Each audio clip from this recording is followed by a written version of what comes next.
నమస్తే అండి. ఈరోజు మా గార్డెన్‌లో చిట్చామంతి పూలు చూద్దాము. ఇవి మేము చిన్నపిల్లప్పుడు బాగా పూసేయండి. ముక్కోటి ఏకాదశి అంటే అప్పుడు ఇప్పుడంటే డెకరేషన్లు ఇవన్నీ వచ్చేసినాయి కానీ అవి అప్పుడు ఇలా చిట్చామంతి పూలు, సేమంతి పూలు కోసి మాల కట్టుకుని రాముల వారికి పట్టుకెళ్ళేవాళ్ళం అండి.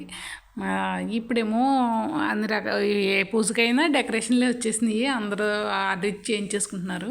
నేను ఒక చిన్న వాటర్ టబ్లో వేసానండి చిట్టి చామంతి నర్సరీ నుంచి తెచ్చి. ఇప్పుడు దేశవాళీ చామంతి అండి ఇది.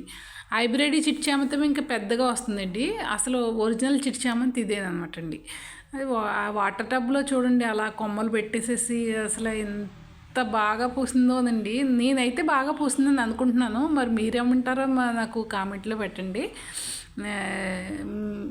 Please like and comment. Me like మాకు ఎంతో విలువైనది. ఓకేనండి.